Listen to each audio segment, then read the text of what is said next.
Ni byiza cyane guhitamo gukurikira Alphonse Sport TV, ni amakuru y'imikino akugeraho buri kanya, news sport update, aho tukugezaho amakuru meza kandi yizewe. Niba ari ubwa mbere dukurikiranye, ndagusaba gukanda subscribe ndetse ukanashyira ibitekerezo byawe muri comment, kuko ni ingenzi kandi turabyubaha. Reka duhere muri Afurika. Igikombe cya Afurika cy'abari n'abategarugori cyakomezaga.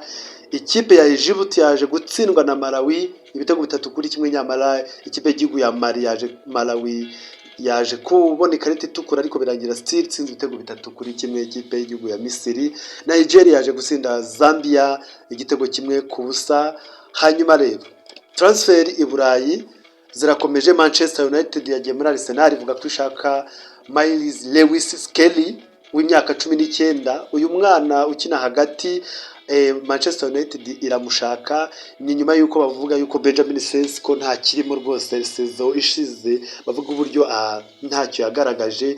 Bakavuga bati rero Arsenal nimba yabonye Bruno Guimaraes, uyu mwana nta mwanya azabona, reka duprofite uyu mwana akiri muto turebe ko twamubona, dore ko uyu mwana Thomas Tuchel bahoze bamushinja kutamukinisha mu mikino y'igikombe cy'isi, ndetse bamushinja no kutamuhamagara, kandi uyu mwana yagaragaje performance kame, murabizi n'umwongereza. So rero Manchester United yasizo irashaka uyu mwana.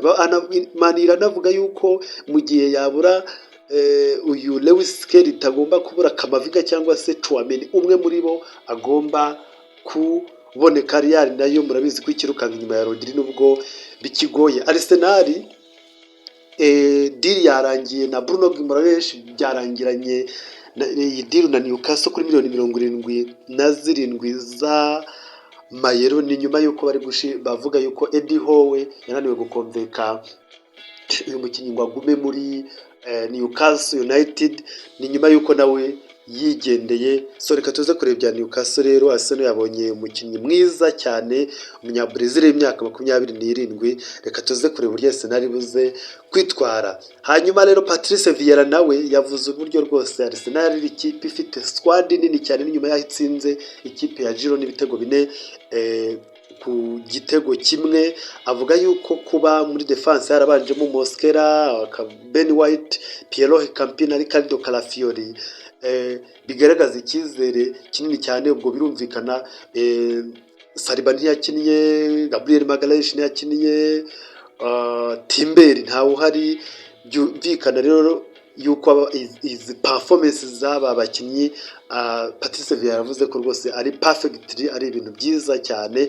Anavuga ko aba bana Lewis Skelly ndetse na Max Doman na midfielder Christos Zolis, avuga yuko aba bana nabo batanga icyizere mu gihe Arsenal itaba yirangayeho. Avuga ko ikipe yose Arsenal yakina nayo rwose itayigwa amahoro, cyangwa se Arsenal yahangana n'ikipe ari yose yo ku mugabane w'Iburayi ndetse no mu mikino marushanwa atandukanye. Arsene Wenger nawe yasingije Michael Arteta, avuga ko kuva kera kimubona kiri kapiteni. Murabyuka ko Michael Arteta yahoze ari kapiteni wa Arsenal.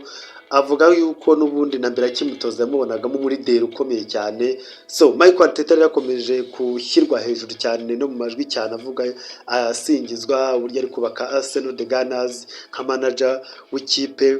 Reka tuze kureba uburyo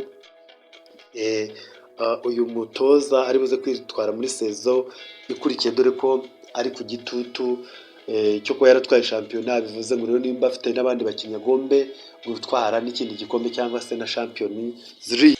Liverpool na Barikora ibyabo bikomeze kuba gateranzamba. Liverpool yanze kurekura, PSG nayo yanze kurekura. Reka tuze kureba iby'i transfer, turajya tubabwira uko deal uko byifashe. Turabashimiye cyane gukurikira Alphonse Sport TV, murakoze cyane.